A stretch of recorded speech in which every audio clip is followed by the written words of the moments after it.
Hola, ¿qué tal? Muy buenas noches. Mi nombre es Daniel Nápoles. Bienvenidos a una transmisión más del Instituto de Difusión Jurídica de Ciudad del Carmen, Campeche. Y para hablar sobre el tema de hoy, la moralidad del acto de obediencia y la banalidad del mal, está con nosotros de Chiapas el maestro José Juan Pérez Ramos. Él es candidato a doctor en Derecho en el Instituto de Investigaciones Jurídicas de la Universidad Autónoma de Chiapas, maestro en Derecho por el aludido Instituto de Investigaciones Jurídicas, graduado con la distinción más alta por unanimidad y mención honorífica. Licenciado en Derecho por la Facultad de Derecho de la Universidad Autónoma de Chiapas, egresado con el reconocimiento al mérito académico. Estudiante de la licenciatura en Filosofía en la Facultad de Humanidades de la misma Casa de Estudios, fue abogado pro bono en el Centro por la Justicia y el Derecho Internacional Mesoamérica, organización no gubernamental que defiende y promueve los derechos humanos en el sistema interamericano en San José, Costa Rica, de enero a abril de 2015. Ha cursado diplomados en materia de derechos fundamentales e impartido otros tantos en las asignaturas de derechos humanos, teoría del delito y argumentación jurídica. Consultor especializado para la firma legal Arco en el proyecto Municipios Fronterizos en materia de derechos humanos en diciembre del 2018 a abril de 2019. Docente en los niveles de licenciatura, maestría y doctorado en instituciones de educación superior, tanto públicas como privadas, en el estado de Chiapas. Actualmente se desempeña como director de Asuntos Jurídicos de la Universidad Autónoma de Chiapas de enero de 2019 a la fecha. Bien, sin más preámbulo, damos la más cordial bienvenida a nuestro invitado especial de esta noche. Maestro José Juan, ¿cómo te encuentras? Buenas noches. ¿Qué tal? Muy buenas noches, estimado Daniel. Muchas gracias de antemano por la invitación y sobre todo por la paciencia. A ti y a mis amigos allá del Instituto de Difusión Jurídica de Ciudad del Carmen de Campeche, hermana república aquí del sur de México, estamos pues bastante cerca. Y digo la paciencia porque pues habíamos ya estado posponiendo por un tema personal mío y ustedes me tuvieron mucha paciencia. Entonces, ahora que ando muy metido en este rollo de el deber kantiano, pues me sentía bastante responsable de estar aquí con ustedes, pero más bien contento y agradecido por la invitación. Estamos muy alegres. Te decía que por aquí está lloviendo, entonces hago votos porque pues no se nos caiga un rayo por acá y se me corte la luz, pues vamos a esperar que aunque sea con velas nos comuniquemos, ¿no? Así es, maestro José Juan. No, al contrario, gracias a ti por la persistencia, justamente porque había quedado una fecha pendiente y posteriormente se concretó el día de hoy. Así que pues es un gusto tenerte esta noche en el instituto. Antes de pasarte los micrófonos o cederte el uso de la voz para hablar sobre este tema, queremos invitar a la audiencia que se está conectando, que va a conectarse en unos momentos, a que si tienen alguna duda, inquietud, que deseen formular, se hará en la parte final una ronda de preguntas y respuestas para que dejen sus inquietudes o cuestionamientos en la caja de comentarios. Así que, maestro José Juan, sin más preámbulo, te cedemos los micrófonos. Sí, yo quisiera preguntar algo al iniciar, disculpa, no lo pregunté en la previa. ¿Se está transmitiendo desde la página del instituto, la fanpage de Facebook? Sí, así es, de la página del instituto y del canal de YouTube que se llama... Fíjate que yo invité aquí a todos mis amigos, ya ves que aquí en Chiapas somos muy dados a invitar hasta la abuelita para que nos venga a echar porras, pero pero estoy dándole actualizar a la página y no veo, quizás mi internet está muy lento, bueno, qué sé yo, ¿no? O quizás no se está transmitiendo, bueno.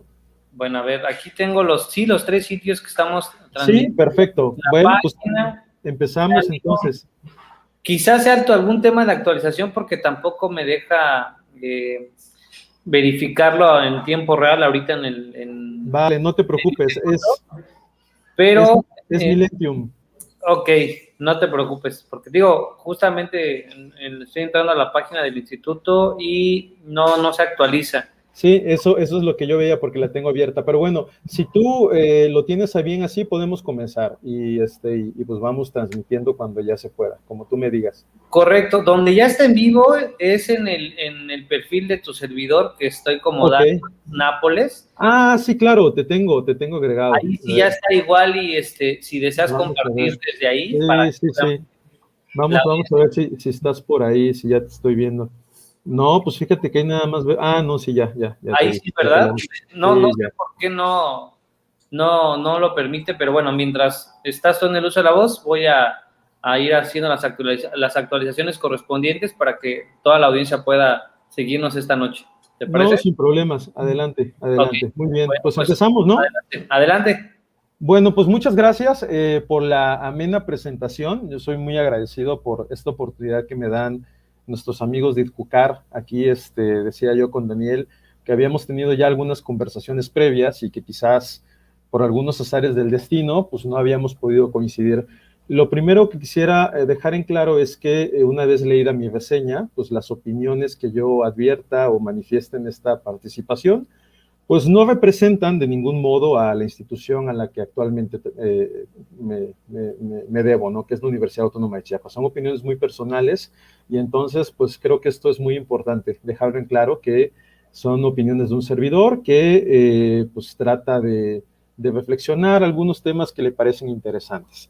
Bien, fíjense, yo tengo pensado platicar el día de hoy acerca de la vida y obra de una gran filósofa que he estado leyendo últimamente y que me ha llamado mucho la atención.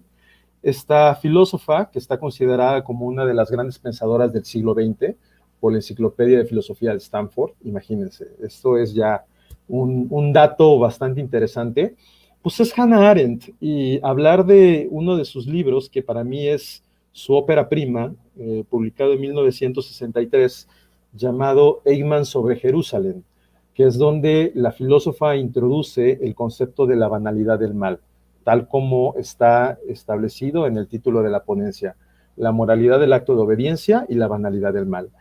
Para hacer esto, yo quisiera tratar esta plática en tres apartados.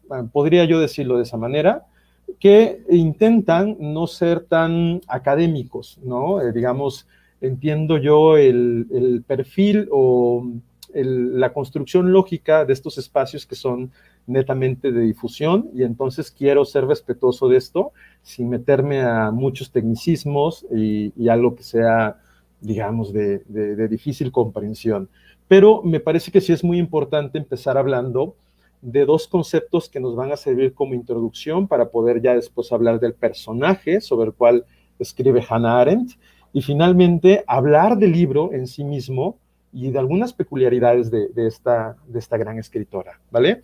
Bueno, si ustedes me lo permiten, yo comenzaría platicando primero de dos grandes conceptos, el concepto de legalidad y el concepto de legitimidad, que digamos en términos de filosofía del derecho o de teoría de la justicia y hasta de teoría política son las grandes concepciones que nos han tenido preocupados y ocupados desde hace más de 2500 años, desde las disquisiciones de los primeros pensadores griegos en las que pues, se ponían a analizar si una cosa era legítima o era legal. No sé si ustedes recuerdan, por ejemplo, este hermoso diálogo de Platón, uno de los primeros diálogos de juventud, cuando Sócrates se encuentra con un amigo y este amigo le pregunta bueno, Sócrates le pregunta al amigo que qué es la ley, ¿no? Es la pregunta que le da origen a este diálogo, que es conocido como el diálogo de Minos.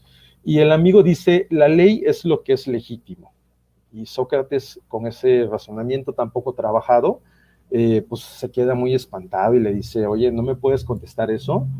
Porque el argumento que me estás dando es similar a si yo te preguntase qué es la vista y tú me dijese, la vista es lo que se ve, los oídos son lo que se escucha y la nariz es lo que se huele, ¿no? Y bueno, comienza una gran alegoría de Sócrates explicando lo que es la ley.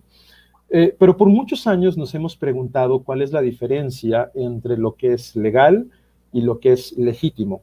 Quisiera no hacer una gran exploración de estos conceptos porque son conceptos complejos, son conceptos jurídicos indeterminados, dijera Rolando Tamayo Salmorán, pero voy a tratar como que de hacer un acercamiento teórico a estos, si ustedes me lo permiten. Por legalidad, vista desde la perspectiva del prisma del positivismo jurídico, es nada más y menos que la subsunción de las normas. Es decir, las normas jurídicas solamente están diseñadas para tres cosas: establecer permisiones, obligaciones o restricciones. Y le paras de contar, no hay más. Los que estudiamos lógica jurídica o filosofía del derecho, escudriñamos, digamos, la estructura de la norma jurídica y nos hemos dado cuenta de que una norma o una regla de carácter jurídico que ha pasado por el proceso legislativo y tiene esta legalidad normativa, solamente te permite o te obliga a tres cosas. Te establece permisiones, te impone obligaciones o te impone restricciones. Entonces, piénsenlo de esta manera. El supuesto normativo dice, no hay que hacer A o hay que hacer A. La persona a quien está dirigida, el destinatario de la ley, hace A o deja de hacer A y el resultado es B. Eso es la subsunción, no hay más. Entonces, la pregunta interesante en este momento de la explicación sobre la legalidad es la siguiente, y es la que también nos hacemos los que tratamos de reflexionar el derecho, a la luz de categorías un poco más avanzadas que el simple castigo.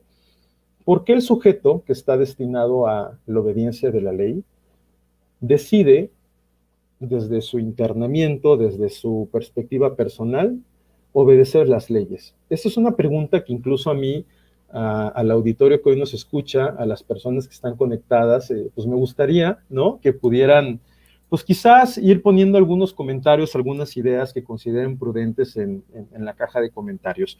¿Por qué el destinatario de la ley decide en un momento dado obedecer la ley? El 90% de las personas a las que les preguntemos por qué obedece la ley nos va a dar una razón muy pragmática. La obedecemos porque al no hacerlo sabemos que hay una medida de coacción. Es decir, está el Estado, este gran leviatán, diría Thomas Hobbes, con su cetro en la mano diestra y con la espada en la mano derecha. Y bueno, pues si nosotros dejamos de hacer algo o hacemos algo indebido, pues viene la apelación a la coacción.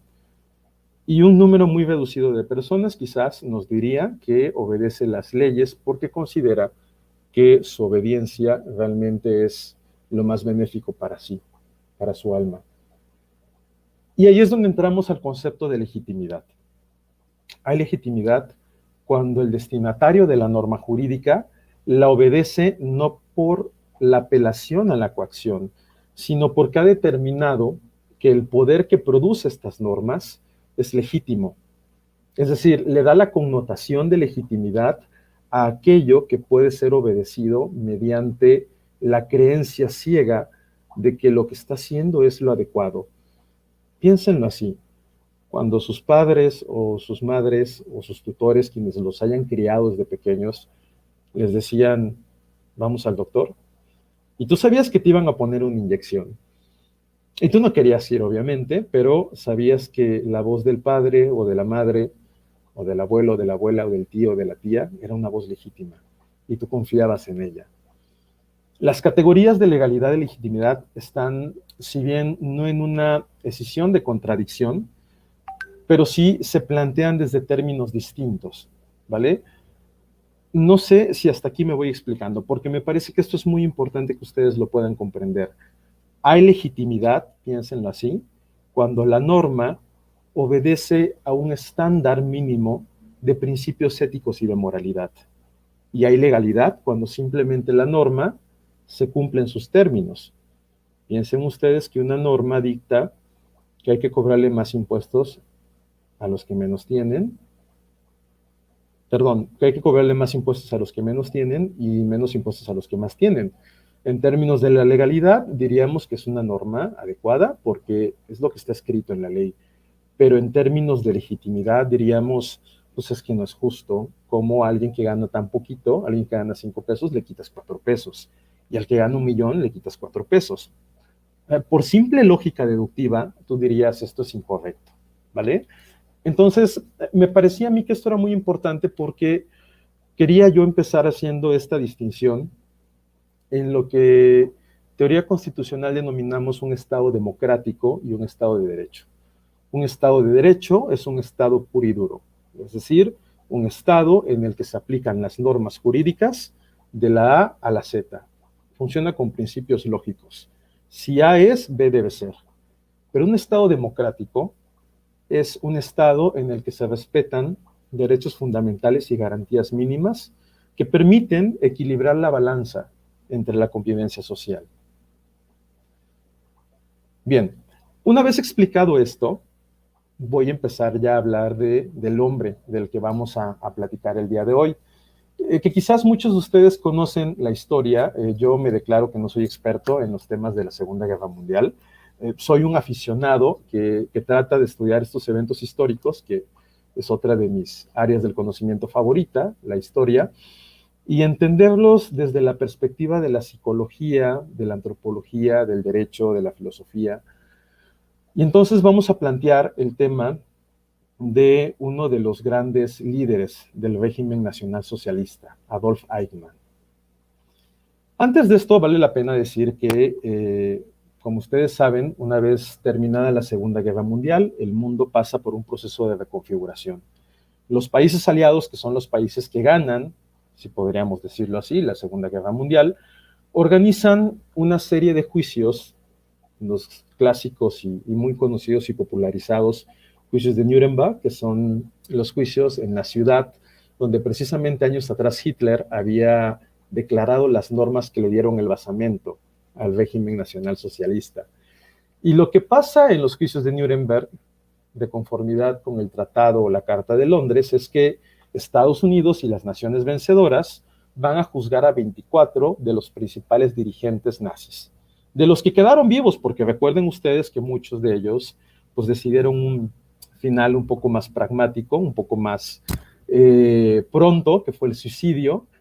El mismo Hitler, bueno, pues se suicidó, según cuentan la mayoría, o en esto coinciden la mayoría de los estudiosos del tema. Algunos otros creen que también emigró a América del Sur. Bueno, pues de eso no hay mucha coincidencia.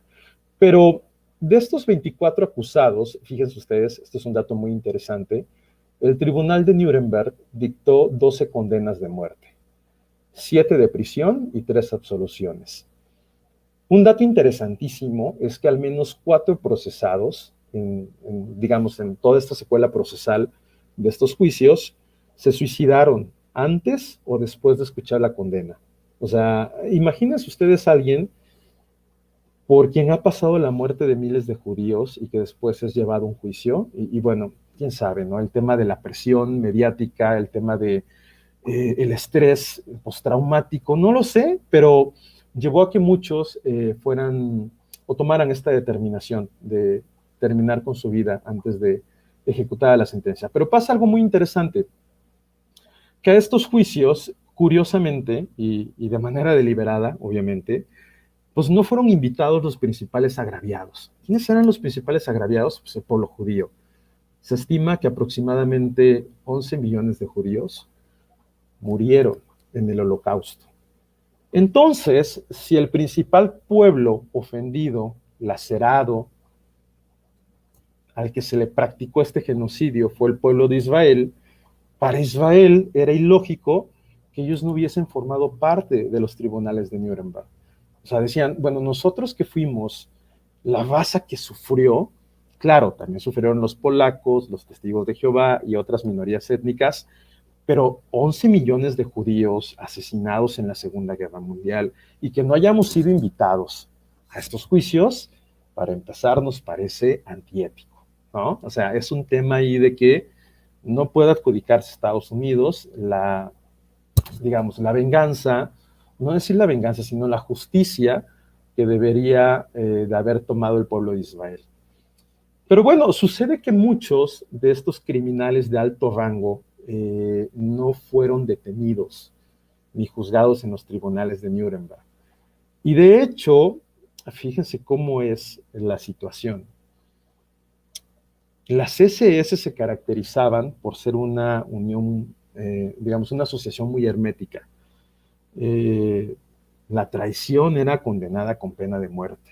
Entonces, si tú capturabas, por ejemplo, a un nazi, era muy difícil que te revelara, por ejemplo, el paradero de los grandes líderes del partido. Pero quizás al verse perdidos y en situación ya de juicio de un tribunal internacional, en los juicios de Nuremberg, muchas voces hablaron de un tal Adolf Eichmann y decían, Eichmann fue el principal responsable de la muerte de los 11 millones de judíos.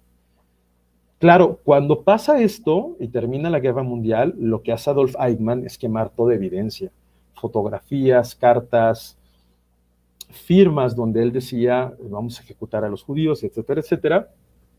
Y se comienza la fuga, porque él pues, no fue capturado, digamos, en principio por los países aliados, y aprovecha, digamos, estas regiones hostiles y selváticas de Alemania, especialmente la Selva Negra, se esconde un buen tiempo por ahí, después se va a otros lugares, y el tema es que la principal función que tuvo Adolf Eichmann en la Segunda Guerra Mundial fue que él es el que lleva el plan, pues es el arquitecto en la conferencia de Wannsee. No sé si ustedes han escuchado de esta reunión, que para los judíos fue, digamos, la reunión que marca el destino de la vida de estos 11 millones de judíos. Y de toda la historia, digamos, en ese momento y en el futuro, porque a años, a decenas de años posteriores, lo que pasó en esa casa a las afueras de Berlín sigue siendo el principal tema del que se duele el pueblo judío. Resulta que en esta conferencia de Wannsee, que les comentaba yo, se hace en una casita muy sencilla a las afueras de la ciudad de Berlín, llegan los altos jerarcas del partido y Adolf Eichmann presenta lo que se conoce como la solución final para la cuestión de los judíos. Era el plan maestro con el cual las SS llevarían a ejecución el holocausto. Es decir, Eichmann es el que presenta el proyecto y les dice, miren señores, tengo una brillante idea. Vamos a utilizar la red ferroviaria de Europa, que era una red muy avanzada, y vamos a transportar a los judíos por millones. Y los vamos a llevar a campos de concentración, donde después de arrebatarles sus pertenencias, si es que tienen alguna valiosa, los vamos a asesinar y los vamos a hacer jabón. Ahora, fíjense, muchos biógrafos y estudiosos del tema han coincidido en que en realidad Eichmann nunca se manchó las manos. Es decir, Eichmann no mató a sangre fría a ningún judío.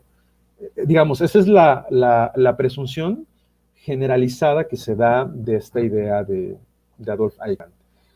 A él se le llamaba, fíjense ustedes que esto es muy interesante, se le conocía en el marco de la guerra como el transportista de la muerte, porque decían que bastaba con una llamada suya para poner en marcha los trenes que iban a llevar al exterminio a los judíos. Esta conferencia se da el 20 de enero de 1942 en Berlín y es donde se aprueba la solución final de la cuestión judía, que es precisamente el acuerdo que toman los nazis para llevar a los judíos al holocausto. Bien, ahora, hay algo muy importante de la personalidad de Adolf Eichmann, que después es, digamos, estudiada por Hannah Arendt. Resulta que en los archivos, por ejemplo, de la niñez de Eichmann, de este gran mariscal de campo de las SS, está registrado que Eichmann nunca fue una persona destacada. O sea, digamos, era un tipo que desde niño tenía problemas de socialización, no lograba hacer amigos, no había destacado en nada, tenía un empleo deplorable y de hecho la gente cercana a él le llamaban el pequeño judío por su color de piel, que no era tan blanco como el de la raza aria, ¿no? El de la raza pura. Y entonces, digamos, cuando Eichmann es reclutado por las SS, comienza a ascender y ascender y ascender, hasta que es nombrado, fíjense, no me sale muy bien en alemán, pero voy a intentar, Obersturmbannführer, que era algo así como teniente coronel de todas las legiones de las SS. O sea, el grado que tenía Eichmann dentro de la organización política y militar del nazismo era un grado al que pocos podían haber deseado alcanzar. Claro, regresemos ahora al momento cuando termina la guerra y Eichmann comienza a esconderse. Fíjense, lo que hace Eichmann es algo muy interesante. Con la ayuda de muchas personas, especialmente algunos otros criminales de guerra que habían huido, como por ejemplo Rudolf Höss o Eduardo Domoter, por ejemplo, comienza a cambiar de identidad y obtiene papeles falsos. Primero se pone el nombre de Ricardo Clement, viaja a varios lugares, termina llegando a Suiza y de Suiza se va a Italia y parte del puerto de Génova hacia la ciudad de Buenos Aires. Ahora, aquí hay que recordar que pasa algo muy interesante en ese periodo de la persecución de los criminales nazis después de terminada la Segunda Guerra Mundial. Es decir, en el tiempo de la posguerra pasa algo muy interesante con América del Sur. Argentina y Brasil son considerados los últimos bastiones del nazismo, especialmente Argentina. Y esto por una razón muy lógica. Perón, que era el presidente de Argentina en ese entonces, pues tenía un interés muy particular por el fascismo. De hecho, Perón había participado en, por ejemplo, la Italia fascista de Mussolini, y había llegado a Argentina con estas ideas, pues, del nacionalsocialismo, del absolutismo político y de la supremacía de una raza sobre otra. Entonces lo que hace Argentina es comenzar a recibir apátridas, comenzar a dar refugio a los criminales que no habían sido sentenciados en los juicios de Nuremberg y que no se habían suicidado todavía. Que fíjense ustedes, les recomiendo mucho un libro, es un librito muy interesante de un historiador argentino que se llama La fuga nazi a la Argentina de Perón, de Uki Goñi, así se llama, el autor Uki Goñi, y el libro es La fuga nazi a la Argentina de Perón. Lo que hace Uki Goñi es dar datos cuantitativos de cómo fue la huida de estos criminales de guerra nazi hacia la Argentina y por qué encontraron en Argentina el espacio idóneo para poder seguir desarrollando las ideas de la hipótesis del nacionalsocialismo, ¿vale? Bueno, es interesante que según la propuesta o la teoría que tiene este historiador es que al menos 250 criminales de alto rango fueron repatriados a Argentina. En estos, digamos, es donde llega precisamente Adolf Eichmann. Llega en 1950 a la ciudad de Buenos Aires y se establece primero trabajando en una fábrica. Fíjense ustedes qué interesante. Trabaja en una fábrica y es enviado a una región que se llama Tucumán, que es una región boscosa en Argentina. Y pues bueno, Eichmann estaba feliz de la vida porque estaba escondido entre los árboles, en el anonimato. Pasaron años y él decía, pues ya, aquí lejos de mi patria, lejos de donde cometí tantos crímenes, pues es muy complicado que alguien sepa de mi paradero, ¿no? Para esto, fíjense que pasa algo muy interesante. El reciente creado Estado de Israel crea una organización de inteligencia criminal y de seguridad nacional llamada el Mossad. El Mossad es una asociación de inteligencia de las más eficaces del mundo. En ese entonces, la misión del Mossad era cazar criminales nazis. O sea, claro, entre otras actividades que tenían asignadas de investigación de política interna o de seguridad nacional, pero su principal función era ubicar a los que quedaban vivos de los verdugos de la patria judía y pues perseguirlos hasta encontrarlos. Y claro, tenían unos antecedentes de Adolf Eichmann. Se sabía que en los juicios de Nuremberg, como les había comentado, pues las personas que habían sido juzgadas habían dicho el nombre de Eichmann muchas veces. Sin embargo, cuando se buscaron los registros, eran pocas las evidencias que quedaban tangibles sobre lo que él había hecho. Pocas fotos y algunas pues, no se sabía si efectivamente eran de él, de Eichmann, el creador de la solución final. Y entonces como que el Mossad deja de tener interés en este tema de Adolf Eichmann y se dedica a buscar a otros criminales de guerra que seguían todavía en la geografía europea.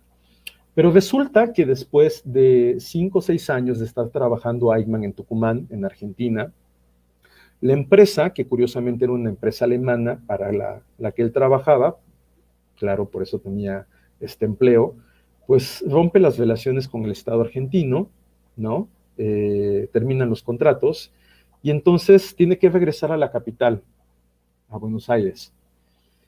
Y regresando a Buenos Aires, ya teniendo un cierto capital, o sea, Eichmann llega con los bolsillos vacíos a Argentina, sin una moneda, y bueno, comienza a trabajar, a ganarse la vida y olvidar un poco el pasado, ¿no? Olvidar todo aquello que él había hecho en su vida anterior.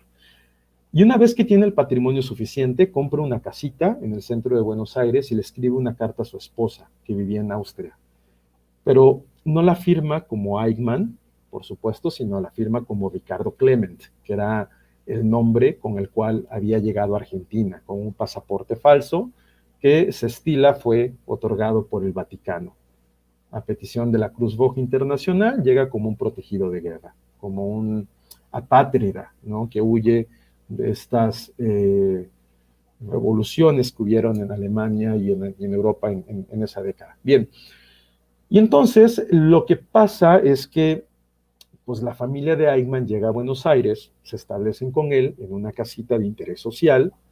No crean tampoco que su vida fue muy próspera en Buenos Aires, pero pues él tenía que acostumbrarse a lo que había. Claro, era preferible vivir en la austeridad en Alemania, después de haber tenido todos los lujos y comodidades de ser uno de los brazos derechos del Führer. Y resulta que su hijo mayor comienza a entablar una amistad con Silvia Hermann, que era la hija de un inmigrante judío alemán que estaba ciego. Se hacen muy amigos y realmente lo que pasaba es que el hijo de Eichmann estaba enamorado de Silvia. Lo invitaron varias veces a la casa de Lothar Hermann y entonces el hijo de Eichmann comienza a platicar, sintiéndose identificado con que esta familia era alemana, pues algunas cosas que habían pasado en la guerra, ¿no? Y les decía, mi tío fue un gran general en la Segunda Guerra Mundial, y él llevó a la muerte a miles de judíos. Nos enorgullecía, porque para él esto era uno de los actos más valerosos que pudo haber hecho su tío. Nunca lo nombró como su padre. Pero Lothar Hermann, que había sobrevivido a un campo de concentración nazi, pues empezó a hacer algunas conjeturaciones en su mente y recordaba la idea de Adolf Eichmann y decía, bueno, pues este señor, como me lo describe, el chico que dice ser su sobrino, pues me parece a mí que no es más que Adolf Eichmann, el responsable de la muerte de todos estos judíos que fueron asesinados en la Segunda Guerra Mundial. Bueno, para no hacerles largo el cuento, que ya me estoy extendiendo mucho en la historia, perdónenme, voy a tratar de ir ya resumiendo un poquito los detalles. A veces es mi problema, que me gusta tanto la historia, que doy detalles de más. Pero bueno, el señor escribe una carta al gobierno de Israel en Alemania, a la Cancillería, y les dice, no sé ustedes, pero yo creo que descubrí a Adolf Eichmann. Ese mensaje llega al Mossad, que es la agencia de inteligencia que les decía yo acababa de ser creada, y el Mossad trata de convencer al primer ministro de Israel de comenzar operaciones secretas en Argentina para la captura de Eichmann. Digamos que el primer ministro dice, pues, ¿qué credibilidad le podemos dar a un hombre que es ciego? O sea, es inverosímil pensar que, o aceptar la premisa de que él ha descubierto a Eichmann. Además, la figura de Eichmann, recuerden, todavía era un tanto mitológica, porque no se sabía a ciencia cierta si realmente había existido y si él había sido el que había determinado la muerte de todos los judíos. Bueno, resulta que después de 3 años de posponer la investigación en suelo argentino, el gobierno israelí se decide y manda a 7 agentes del Mossad, de los más experimentados, a la cacería de Eichmann, ¿vale? A lo que podríamos llamar que es conocido como la operación final. De hecho, si ustedes, por ejemplo, en la actualidad buscan, los que tengan la plataforma de Netflix, hay una película que se llama así, La Operación Final, que es básicamente la historia que les estoy contando. Claro, Hollywood pues, le mete muchas cosas románticas a la película, pero bueno, hay un documental, por ejemplo, en YouTube que me gusta mucho, que está hecho por argentinos, que se llama Eichmann el Fugitivo, que es un poco más realista, porque sí tiene, digamos, capturas de imagen de la casa donde verdaderamente vivió Eichmann en Argentina y las condiciones precarias en las que vivía Eichmann, ¿no? Bueno, el tema es que el Mossad llega a Argentina, comienza a seguirle la pista a este hombre y determinan que por los rasgos físicos de una foto que es obtenida por una de las amantes de Eichmann, a la que él le compró un departamento en Austria, coincidía con la persona que vivía en la calle Garibaldi, en las afueras de la ciudad de Buenos Aires. Por eso también esta misión secreta es llamada la Operación Garibaldi, por la calle donde es atrapado Adolf Eichmann. Bien, voy a tratar de ir ya al final de la historia de la persecución para poder entrar a platicar del tema que me interesa platicar, que es la lectura que hace Hannah Arendt de todo el proceso judicial al que es sometido Adolf Eichmann, ¿vale? Bien, capturan a Eichmann y lo llevan a una casa franca donde lo interrogan. Claro, al principio Eichmann se resiste, él dice que no es quien están buscando, se hace llamar Ricardo Clement, no soy Adolf Eichmann, y de pronto hay un momento como de debilidad donde Eichmann se quiebra y en alemán les dice a los captores del Mossad, soy Adolf Eichmann y sé que mi destino ha llegado. O sea, ya sabía que en algún momento de la vida lo que él había hecho en Alemania, en el marco de la Segunda Guerra Mundial, lo perseguiría hasta dar con su paradero.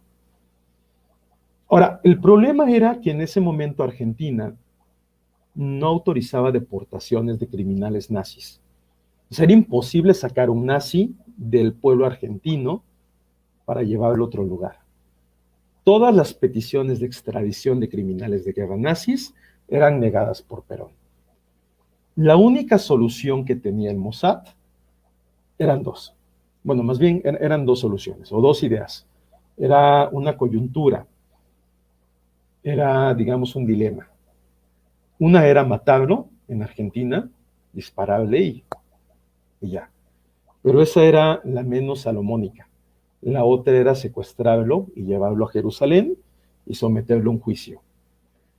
Y esta fue la que optaron. Es muy interesante porque fíjense que cuando los captores del Mossad comienzan a platicar con Eichmann, lo tenían vendado de ojos, eso ustedes lo pueden ver en el documental o en la película si ustedes quieren allegarse a esa fuente, por ejemplo. Y digamos que comienzan a tener una relación de cercanía con Eichmann, porque los mismos agentes del Mossad decían, es que sabemos que es Eichmann, pero su personalidad no es la de un maldito asesino. O sea, no es la personalidad demoníaca que nosotros esperaríamos de alguien que autorizó la muerte de 11 millones de nuestros hermanos. Era un tipo que hasta podría considerarse adorable. Esto es lo que hace a Hannah Arendt estudiar el juicio de Eichmann. Y más adelante voy a comentar ya la hipótesis a la que llega esta filósofa, Hannah Arendt. Bueno, el tema es que no podían sacar a Eichmann de Argentina en contra de su voluntad. Entonces, pues platican con él mucho tiempo, aproximadamente 4 o 5 días, hasta que Eichmann decide por su voluntad propia escribir una carta que decía, yo, Adolf Eichmann, por medio de esta carta, declaro que voy a Israel por mi propia voluntad a limpiar mi conciencia. Eichmann sabía de antemano que le iban a matar. Él se lo dijo a uno de sus captores, sé que me van a matar, sé que Israel quiere verme muerto. Y esta persona con la que él sostenía la interlocución le decía, no, vas a ir a Israel, te van a hacer un juicio justo, con todas las medidas del debido proceso, y le vas a contar tu historia al mundo. Pero Eichmann sabía que lo iban a matar. Entonces, estaba convencido de que saliendo del territorio de la soberanía argentina y tocando piso israelí, él era un hombre muerto. A pesar del juicio al que iba a ser sometido. Ahora, lo sacan el 20 de mayo de 1960, drogado, iba una doctora ya especialista en misiones de este tipo, que lo iba sedando, lo visten de mecánico y lo meten al avión con su carta, que decía ahí que él se iba por su propia voluntad. Y resulta que cuando Argentina se da cuenta que se habían llevado a Ayman, pues bueno, ya era muy tarde. Ayman había aterrizado en Haifa, una ciudad israelí de las más importantes. Y bueno, pues Argentina declara una grave violación a su soberanía ante el Consejo de Seguridad de la Organización de las Naciones Unidas, la cual fue aceptada como válida, pero Israel jamás devolvió a Ayman, ni lo iba a hacer. O sea, para el pueblo de Israel, capturar a Ayman era la joya de la corona. Vean ustedes, yo lo que quiero llegar es a la simbología que puede tener o a la representación simbólica que un juicio como el de Ayman tuvo en la psique de todo el pueblo de Israel.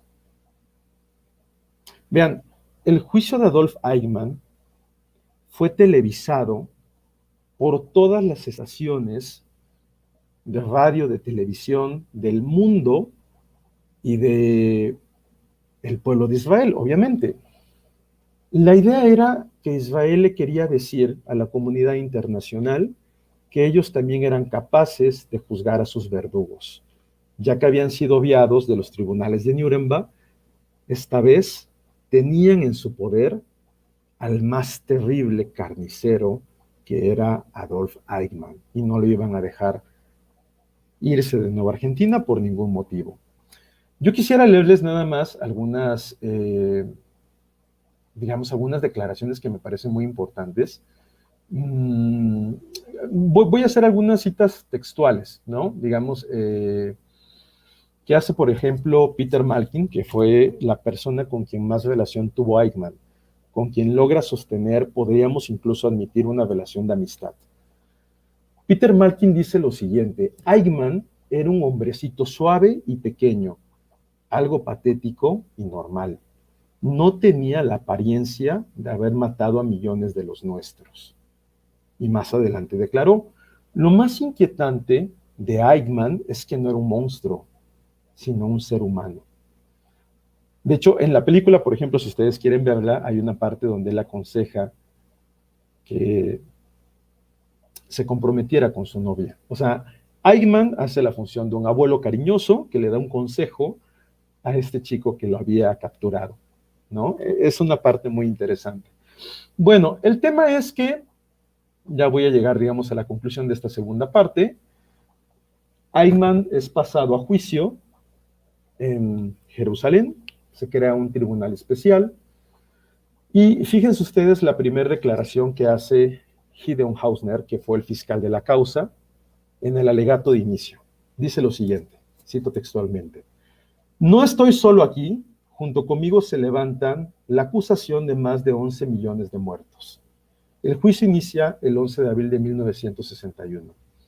Eichmann es declarado culpable y condenado por crímenes de lesa humanidad.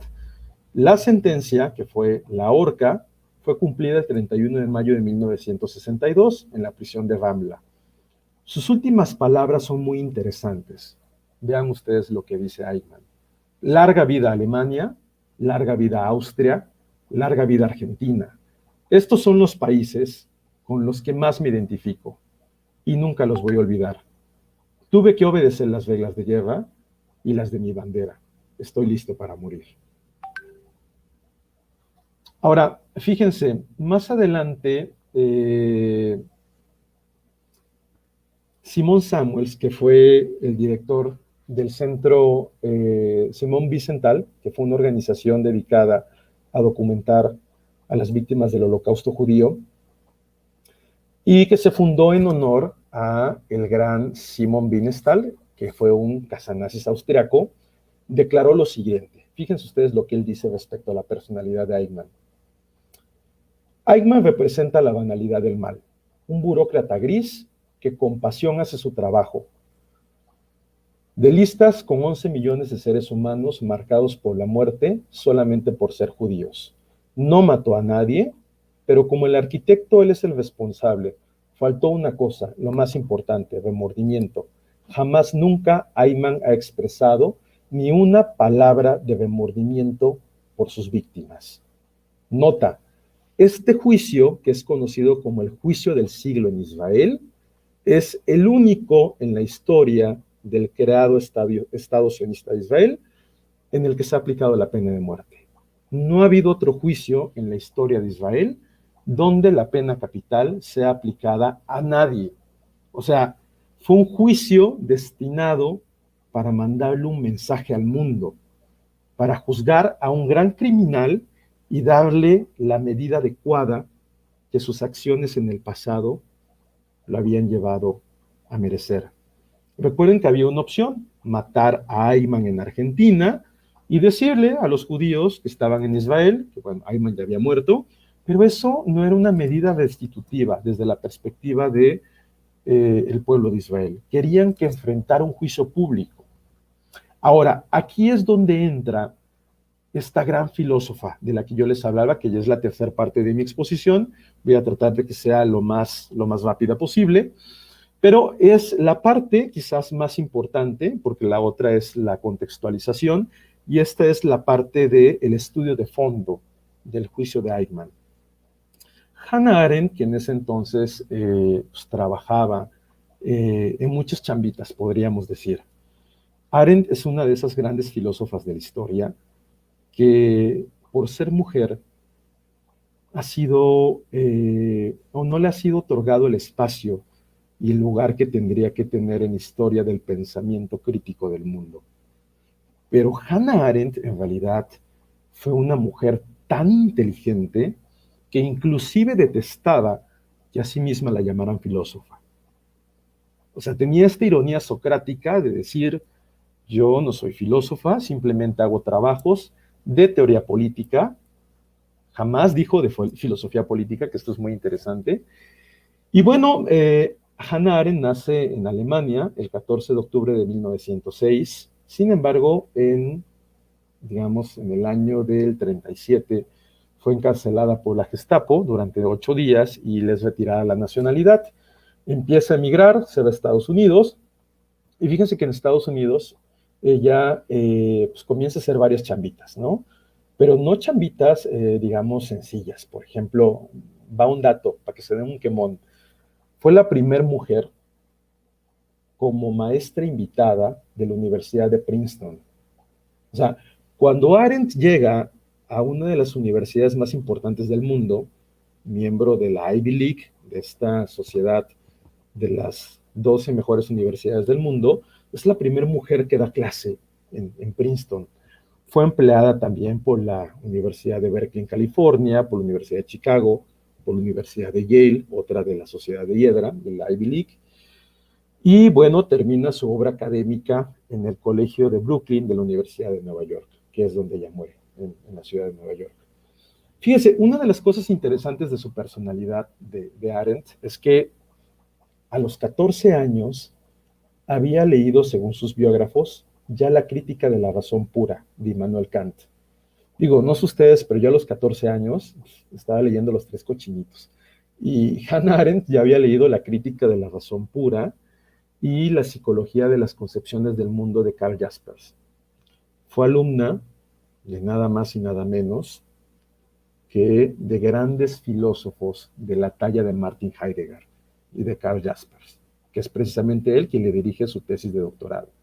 Bueno, el tema es que de abril a junio de 1961, Arendt, que trabajaba para The New Yorker, que no es en sí un periódico, como a veces la gente piensa, ¿no? Que The New Yorker es un periódico de Estados Unidos. Más bien, el New Yorker es una revista que es especialista en críticas, ensayos, reportes de investigación y ficción. Arendt se propone como la reportera que va a ir a Jerusalén y va a documentar todo lo que sucede en el juicio más importante del siglo XX, el juicio de Adolf Eichmann. Se va a Jerusalén y el resultado de este trabajo, de estar en el proceso, en la secuela procesal del juicio, es la obra que ella denomina Eichmann sobre Jerusalén. donde ella introduce este concepto de la banalidad del mal. Esta obra es publicada en 1963 y es la que yo les decía que actualmente me encuentro leyendo, y de verdad se las recomiendo muchísimo. Es una obra muy interesante. Aparte, no hay que quitarle el mérito literario que tiene Arendt, que era una excelente escritora. La capacidad de ordenar la sintaxis en sus oraciones es bellísima. Es una experiencia no solamente en materia de conocimiento, sino también en materia poética, por ejemplo, leer su obra. Y bueno, fíjense que yo quisiera nada más leer textualmente algunas de las consideraciones que hace Hannah Arendt en este libro respecto al juicio que lleva Adolf Eichmann en Jerusalén. Vean, hay una cita textual en la página 135 que dice lo siguiente: Eichmann no sentía culpa, no sentía odio. Argumentó que él cumplió con su deber. No solo obedeció las órdenes, sino que también obedeció las leyes. Hannah Arendt hipotetiza que Eichmann aduce seguir el imperativo kantiano del cumplimiento del deber, acatando el espíritu de las leyes como la voluntad divina del legislador. Lo que describe Arendt es que Eichmann pierde la capacidad de logos, la capacidad de reflexión. En la formulación de los imperativos categóricos que Eichmann hace, a base de eufemismos, cree que la ley de Hitler es una ley justa.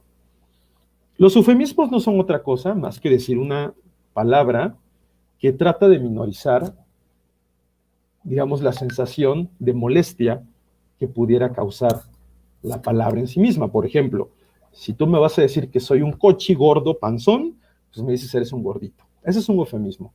Entonces, Arendt piensa que lo que pasó con Eichmann es que a base de eufemismos, él fue creyendo que lo que estaba haciendo era precisamente cumplir el deber y engrandecer a su patria, a la que él se debía. Estando en la cárcel, fíjense ustedes, ya voy terminando, no se me desesperen. Estando en la cárcel, el gobierno de Israel manda una serie de profesionistas de la salud mental, no menos de 6 psicólogos. Estos encontraron que no había ningún rastro de enfermedad mental en Eichmann y tampoco habían pruebas de una situación anormal en la disposición cerebral y reflexiva de Adolf Eichmann. En la página 25, por ejemplo, Arendt dice lo siguiente: un médico señaló que su actitud hacia los demás, especialmente a su familia y amigos, era muy deseable, mientras que otro dijo que el único rasgo inusual de Eichmann radicaba en que estaba siendo más normal en sus hábitos y habla de que el promedio de las personas. La conclusión de Arendt es que, véanlo, esta es una conclusión textual, los autores de los peores crímenes en contra de la humanidad no eran en realidad psicópatas, no eran anormales, y que el más común de los humanos, siendo la persona más íntegra, noble y respetable, puede perder su capacidad de raciocinio con los incentivos adecuados. Es decir, ustedes, yo, quien sea, en una situación como la que tuvo Eichmann, es decir, no podríamos juzgarlo desde el privilegio en el que nos encontramos hoy. Y la misma, fíjense ustedes, la misma Arendt lo dice, textualmente dice lo siguiente: ¿quién dice que yo, que condeno una injusticia, afirmo ser incapaz de realizarla yo misma? Piensen ustedes que son Adolf Eichmann y que si no cumplen con el mandato de la ley, que es matar judíos, los van a matar a ustedes y van a matar a su familia. La coyuntura en la decisión moral de la ética de la ley se convierte en más compleja. Por eso es que Hannah Arendt describe este concepto de la banalidad del mal. Es banal y hasta es cómico, dice ella, que la actitud de Eichmann haya sido desarrollada a base de creencias hipotéticas pensadas sobre la base de que la ley de Hitler era una ley justa. Cuando Eichmann se levanta y presenta su defensa ante el tribunal, lo que Ayman dice es: yo solamente cumplí con el mandato de la ley, lo cual tampoco era una mentira. Las acciones que Ayman había realizado, claro, hoy todos decimos acciones perversas, acciones que llevaron a la desgracia al pueblo judío y que desataron este conflicto entre las naciones, fueron acciones equivocadas, naturalmente, pero no eran acciones que eran ilegales. Recuerden ustedes el concepto de legalidad y de legitimidad. Podrían ser ilegítimas, sí, pero ilegales no eran. Lo mismo aducieron los juzgados en los tribunales de Nuremberg, 20 años atrás, diciendo que lo único que habían cumplido era con el mandato que el soberano imponía sobre ellos. Se concebían a sí mismos como un pequeño engrane en la gran maquinaria que representaba el Estado Nacional Socialista. Vean ustedes otra de las citas que hace Hannah Arendt en la página 55. Esta es muy bonita. Dice: a pesar de todos los esfuerzos de la Fiscalía, todo el mundo podía ver que este hombre no era un monstruo, pero era realmente difícil no sospechar que fuera un payaso. Y como esta sospecha hubiera sido fatal para el final del juicio, y a la vez era bastante difícil de sostener en vista de los sufrimientos que él y sus semejantes habían causado a millones de personas, sus peores payasadas se tomaron escasamente en cuenta y casi nunca se informó de ellas. Vean, al final, ya con esto termino y quedo abierto a pues, algún comentario, esperando que pueda tener yo la capacidad de responderlos, porque sinceramente me declaro pues un simple fanático del tema, más no un experto. Pero quisiera terminar con esto. Vean, la última declaración que hace Ayman en el juicio es la siguiente: no perseguía a los judíos con avidez ni placer, fue el gobierno quien lo hizo. La persecución, por otra parte, solo podía decidirla un gobierno, pero en ningún caso yo acuso a los gobernantes de haber abusado de mi obediencia. En aquella época era exigida la obediencia, tal como lo fue más tarde la de los subalternos. Claro, cuando Hannah Arendt presenta esta obra en 1963, pues es muy criticada, sobre todo por los grupos que defendían la causa judía, y le dicen: ¿cómo tú siendo judía? Hannah Arendt era alemana, pero profesaba el judaísmo. ¿Cómo tú siendo judía puedes decir que Eichmann en realidad no era una persona malvada? Y es que lo que Arendt dice no es que Eichmann no fuese culpable. Lo que Arendt explica en su hipótesis es que Eichmann simplemente se había vuelto irreflexivo y que no se le podía acusar de características demoníacas. Era un hombre ordinario que simplemente fue normalizando conductas y acciones que la misma ley le imponía y que él llegó a considerar que eran justas, y perdió su capacidad de raciocinio. Con esto, pues yo terminaría. No sé si alguno de ustedes tenga pues, interés en la obra de Hannah Arendt, o pues, yo creo que hay muchos interesados, por ejemplo, en la Segunda Guerra Mundial, pero me parece a mí que hay que, por ejemplo, ver este tema con los ojos reflexivos. Y yo haría una pregunta final hacia ustedes, porque, por ejemplo, después de leer el libro de Arendt, después de ver los documentales y ver la muerte de Eichmann, uno se queda como con un mal sabor de boca. Como que uno piensa y dice: bueno, pues justicia, pero realmente ¿se hizo justicia al verdadero culpable, al verdadero verdugo, o se hizo justicia a un chivo expiatorio? Pues lo dejo ahí en la mesa de debate y pues sería interesantísimo, ¿no? El poder escuchar sus opiniones. Daniel, no sé si me excedí, perdón, es uno de mis defectos. Yo luego no soy respetuoso de los tiempos, me disculpo de antemano, pero bueno, ya no voy a hablar más, a menos que pues el público lo pida, ¿no? Si alguien quiere que profundice sobre algo, pues yo con todo placer y gusto lo haré. No, al contrario, maestro José Juan, realmente muy interesante todo lo que nos has compartido esta noche. La audiencia pues se ve interesada también, ha hecho muchos comentarios positivos. Y en cuanto al tiempo, no, para nada. Yo comentábamos fuera del aire que obviamente el espacio, justamente esa es la característica, ¿no? Que los ponentes nos compartan la información tal cual la sientan, tal cual venga, porque pues, consideramos en el instituto que poner un tiempo límite, pues no permite, ¿no? Como que ya te predispone a irte rápido o omitir cuestiones. Entonces, cuando al tiempo, no hay mayor problema. Sí tenemos algunas preguntas por parte de la audiencia y bien, queremos pedir tu ayuda para resolverlas. Bueno, pues si las puedo resolver, pues, tampoco voy a comprometerme a decir que puedo con todo, porque pues me declaro como Sócrates, que no sabe nada, pero bueno, aquí estoy para improvisar. Adelante, échamelas, yo aquí con Muchas gusto gracias. las reflexiono. La primera pregunta, ¿en qué casos no hay legalidad ni legitimidad? ¿En qué casos no hay legalidad y legitimidad? Híjole, pues eso es bien difícil de contestar. Yo creo que no hay legalidad ni legitimidad cuando, por ejemplo, hacemos o realizamos un hecho ilícito. ¿Por qué no hay legalidad? Porque la ley no ampara un acto de esta naturaleza. Y no hay legitimidad porque pues, no es un acto justo, ¿no? A ver, por ejemplo, miren, vamos a ponerlo en dos ejemplos más fáciles o más sencillos de distinguir. Eh, si yo le digo a mis hijos que ellos tienen que decir la verdad, pero llega el cobrador de Electra y les digo que por favor les digan que no estoy, entonces mis hijos van a decir, oye, pero me enseñaste que yo dijese la verdad y lo que me estás pidiendo es que yo diga una mentira.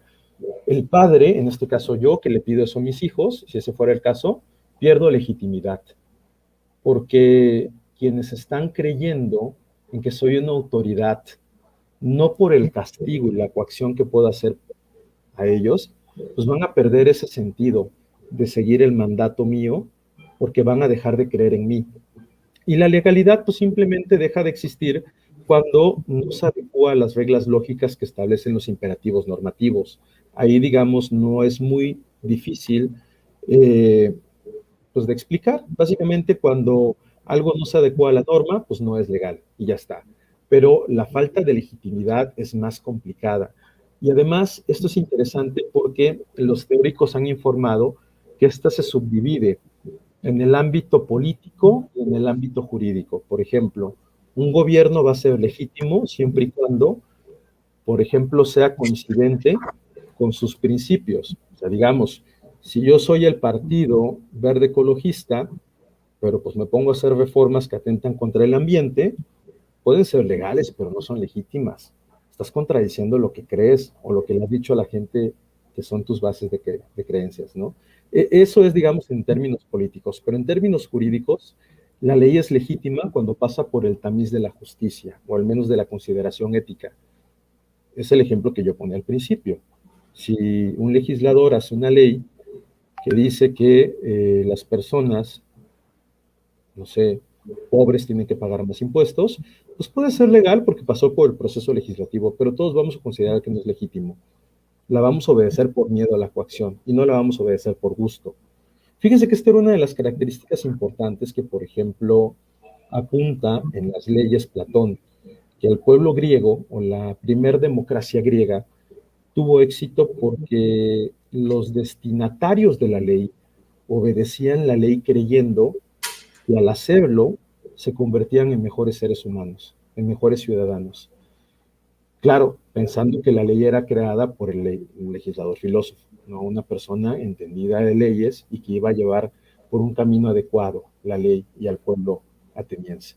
No sé si puede explicar eso, Sí, o lo sí, revolví más, de verdad me disculpo, no sé si fui claro, perdónenme, trataré de ser lo más explícito. sí quedó claro. Muchas gracias por la respuesta. Tenemos otra pregunta de la maestra Alma Yesenia Peña. ¿Consideras que la falta de arrepentimiento causó algún efecto en la decisión final del juicio? Saludos a la maestra Alma Yesenia, que fue el vínculo aquí con el maestro José Juan. Sí, muchos saludos, querida Alma, eres una persona de la que yo lo digo con todas sus letras, aprendo mucho de ti, eres una persona a la que admiro muchísimo y yo te considero a ti mi maestra. Mira, contestando a tu pregunta, sinceramente no. Mira, desde que el Mossad captura a Ayman en Buenos Aires, el Mossad sabía, el primer ministro de Israel sabía, y el mismo Ayman sabía que iba a morir. O sea, no había vuelta atrás. Ayman pudo haber dicho, la regué, la verdad solo obedecí, dejo mi orgullo, ¿no? Y realmente yo también tuve parte en esto, pero no fui solo yo, fueron muchas personas que llegaron a obligarme a realizar estas conductas que al final perjudicaron a tantas personas. Pero no, miren, hay una parte muy interesante en la historia final cuando es ahorcado a Eichmann. El pueblo de Israel decide que no le va a dar un sepulcro cristiano. Dice, no vamos a hacer una tumba a Eichmann, ni más. ¿Por qué no? Pues porque si le hacemos una tumba, los simpatizantes con el nacionalsocialismo, que habían muchos todavía, van a utilizarla como un lugar de peregrinaje. O sea, le van a venir a dejar flores, lo vamos a hacer un mártir. Cremaron su cuerpo, lo llevaron a las afueras de los límites marítimos de Israel y esparcieron sus cenizas en el mar. Y algo que a mí me pone la piel de gallina es la frase con la que avientan las cenizas de Eichmann. Y esta frase es la siguiente: así mueran tus enemigos, oh Israel. O sea, la intención de Israel era enviarle un mensaje a la comunidad internacional de que aquel pueblo que se atreviese nuevamente a provocar un genocidio a su raza, esta vez no se iban a dejar por ninguna manera. Ahora, si ustedes, por ejemplo, son curiosos del tema, a los que le gusta, por ejemplo, a Alma, que yo sé que le llama la atención el tema de las organizaciones de inteligencia, pueden buscar en internet el ranking de las mejores organizaciones de inteligencia a nivel mundial. Todos creeríamos, por lógica, que la CIA es la número uno. Sorpresa, la número uno es el Mossad. O sea, el Mossad sigue siendo la agencia de inteligencia más importante del mundo. Arriba que la agencia pakistaní, que es la número 2, los pakistaníes son buenísimos. Arriba que la CIA, que es la número 3, arriba que, por ejemplo, el servicio secreto de la Gran Bretaña, etcétera, etcétera. Pero bueno, es muy interesante, pero sí creo que no definitivamente el destino, como el mismo Eichmann lo dice en alemán cuando lo capturan, yo sé cuál es mi destino y lo he aceptado, sabía que iba a Israel a ser muerto. Ese lo dijo a los captores, me van a matar. Y ellos insistían que no, que iba a tener un juicio justo, pero él decía, me van a matar. Diga lo que diga, haga lo que haga, me van a matar en Israel. En fin. Bueno, no sé si hay alguna otra pregunta. Te saludo nuevamente, Alma, con mucho cariño y te abrazo desde Chiapas. Sí, tenemos una pregunta final. En su opinión, ¿el juicio de Eichmann fue legal y legítimo? No, fíjate que, digamos, ya visto desde la perspectiva moderna, mira, cuando termina la Segunda Guerra Mundial, es muy interesante cómo el mundo cambia, ¿no? Por ejemplo, a Alemania regresan muchos juristas que habían sido exiliados, por ejemplo, Gustav Albruch, Fritz Bauer, y ellos comienzan a apelar a la idea de que las constituciones tendrían que tener un mínimo de elementos de ética que señalaran las líneas sobre las cuales los gobiernos no podrían atentar. Esta es la idea primigenia de los derechos humanos modernos, o de la teoría de los derechos humanos. Más adelante van a tomar ese nombre, bueno, los gringos le van a poner Human Rights, y nosotros en Latinoamérica lo vamos a traducir literalmente como derechos humanos. Creo que hubieron muchas faltas al debido proceso, sinceramente. Fue un proceso diseñado ad hoc para juzgar a alguien. Esa es una de las primeras características que no puede tener un tribunal. Un tribunal tiene que estar establecido con anterioridad a los hechos y a la puesta a disposición de la persona que va a ser juzgada. Otra de las cosas es que no existía en la ley israelí un tipo penal que castigase los delitos con pena de muerte. O sea, fue algo que se sacaron al momento. Pero podríamos decir que las circunstancias de lo que había hecho Eichmann se ponderaron.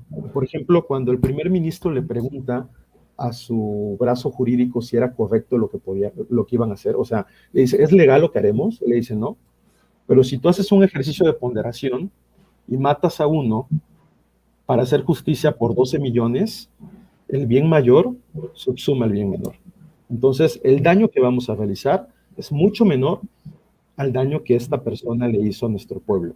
Y los efectos para la posteridad van a ser mayores que si nosotros lo dejamos en libertad. Me da mucha pena no poder compartir, porque, por ejemplo, yo quería compartirle algunas imágenes, imágenes muy lindas. Pues yo diría lindas porque son imágenes muy bien tomadas, pero digo, no son lindas en el sentido de lo que pasó, porque, por ejemplo, son imágenes donde Ayman está caminando en la cárcel de Ramla y se le ve a Ayman arrepentido, es una cara totalmente desfigurada.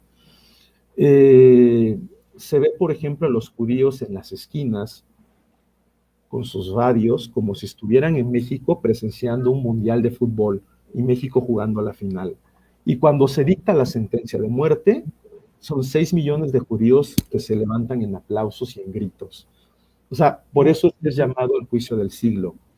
No por el juicio en sí mismo, sino por el antecedente que crea y el efecto simbólico ante la sociedad internacional y ante el mismo pueblo judío.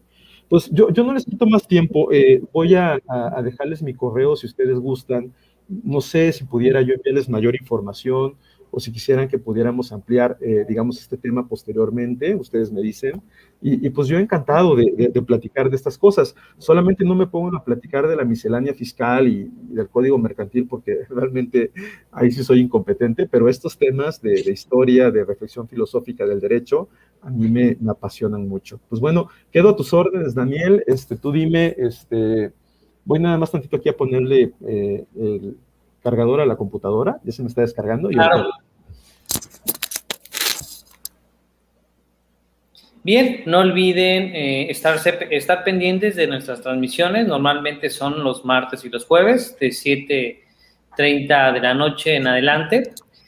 Y con lo anterior no me queda más que, maestro José Juan, darte las gracias por haber participado en este espacio, donde el objetivo es compartir el conocimiento y las experiencias adquiridas, no sin antes pedir tu ayuda para compartirnos redes sociales o datos de contacto, como lo hacías mención hace un momento, para que la audiencia que desea abundar más sobre el tema pueda llegar a ti. Perdón, Daniel, discúlpame, me distraje un momento, ¿me podrías repetir? Te pido una disculpa, de verdad. Sí, no hay mayor problema. Si deseas compartirnos tus redes sociales o datos de contacto, okay, para que la audiencia pueda claro que sí. ¿Cómo los comparto? ¿Puedo hacer un comentario acá? Sí, en un comentario, y igual mencionarlos para que quien vea la transmisión en un futuro, pues tome nota, ¿no? Ajá, ok. Bueno, déjame ver si puedo hacerlo, porque mira, yo soy muy malo con esto de la tecnología. Bueno, no sé si aquí donde está la cajita puedo comentar, ¿verdad? Sí, en los comentarios y ya lo ponemos ahorita. Aquí. Ahí está, le vamos a poner...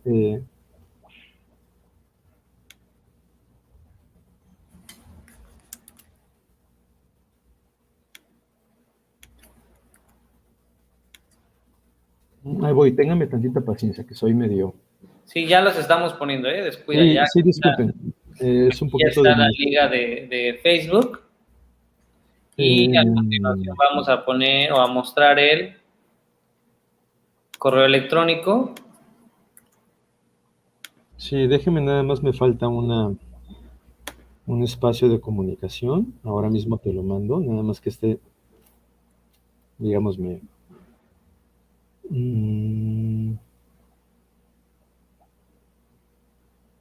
perdónenme, miren, es que yo soy,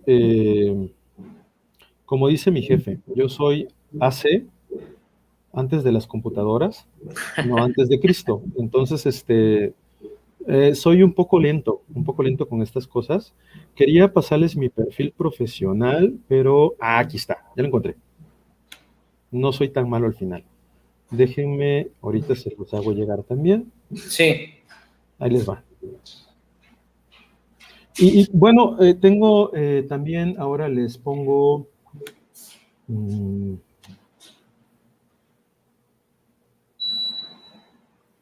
aquí está.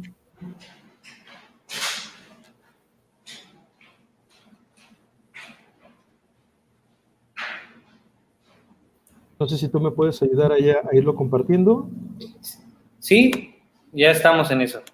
Y finalmente, Les voy a dejar, digamos, también, aquí tengo un perfil pues, muy sencillo ahí de, digamos, de YouTube, porque fíjense que ustedes que yo, bueno, en mis ratos libres, que no son muchos, me dedico también a organizar unos cursitos ahí de, pues ya me aburrí un poco el derecho, fíjense, después de 15 años de dedicarme a estudiar derecho, pues ya me pongo a dar cursos de historia, de filosofía, de redacción, y normalmente hago cursos para chavos de entre 12 a 18 años. Y bueno, pero al final se inscribe gente ya de 30, de 40, bueno, el que le quiera entrar ya, el que sea. Ok. Y en esta página de YouTube, ahí voy subiendo algunas de las clases. Creo que las de historia no las tengo por ahí colgadas. Yo soy fan, por ejemplo, de la filosofía y de la historia clásica. A mí el tema grecolatino me fascina, entonces, pues si a alguien le interesa esos temas, pues me pueden buscar, me pueden contactar por estos medios de comunicación. Y bueno, pues estoy aquí a tus órdenes, Daniel, a las órdenes del instituto. Y muchísimas gracias a todos los que se conectaron, gracias pues, por la paciencia que me tuvieron de echarme esta mi gran historia. Y les voy a recomendar, perdón, antes que se me vaya, porque esto sí es importante. Ya es lo último que voy a hacer. Adelante, no Ya, tenemos. no, pero es que tampoco les quiero quitar mucho tiempo, porque miren, una ponencia que tarda más de una hora ya es una ponencia aburrida.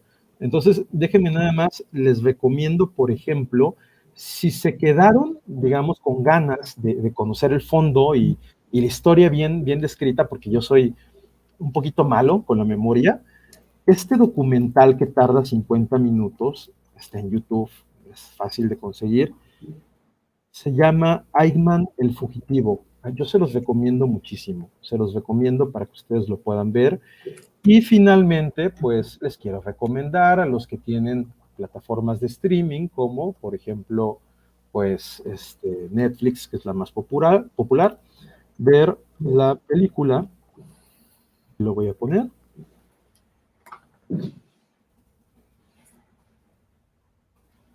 Miren, yo soy malo escribiendo y hablando, entonces, es la película. Aquí está. Listo, ya con esto termino. Vean, si ustedes se interesaban en el tema, yo les sugeriría que hicieran eso. Primero váyanse a darle clic ahí al enlace de YouTube, al enlace del documental. Es un documental muy bien hecho, de verdad, con datos históricos muy llegados a la realidad.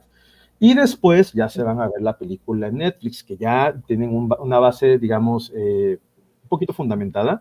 Y van ustedes a ver que hay algunas cosas en las que sí, pues Netflix exagera. Pues al final es una película, ¿no? Pero bueno, es buena la película, es bonita, te da quizás otro parámetro, pero me gusta mucho el documental porque es muy sincero, o sea, te pone las grabaciones de la casa donde vivía Eichmann, que era una casa que no tenía ni siquiera, digamos, drenaje, ¿no? O sea, y eso te hace pensar, por ejemplo, en la vida que Eichmann llevaba en Alemania y en Austria, y la vida que lleva en Argentina, en la que lo que hace es salvaguardar la misma vida antes de cualquier otro lujo de hacer. Pero bueno, quienes quieran y estén interesados, yo les recomiendo que se den el fin de semana un clavado en estas dos sugerencias, que las vean, y yo creo que les va a apasionar tanto el tema como a mí me apasiona, si la llegan a ver. También a ti te invito, Daniel, luego platicamos y me das tu opinión.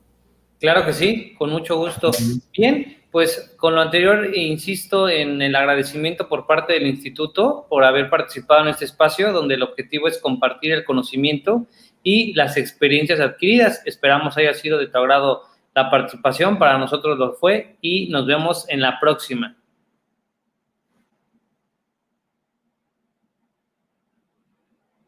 Gracias a nuestra audiencia por haber permanecido hasta el final de esta transmisión. No olviden suscribirse a la página, estar pendientes de nuestras próximas emisiones y nos vemos en la próxima. Que pasen buenas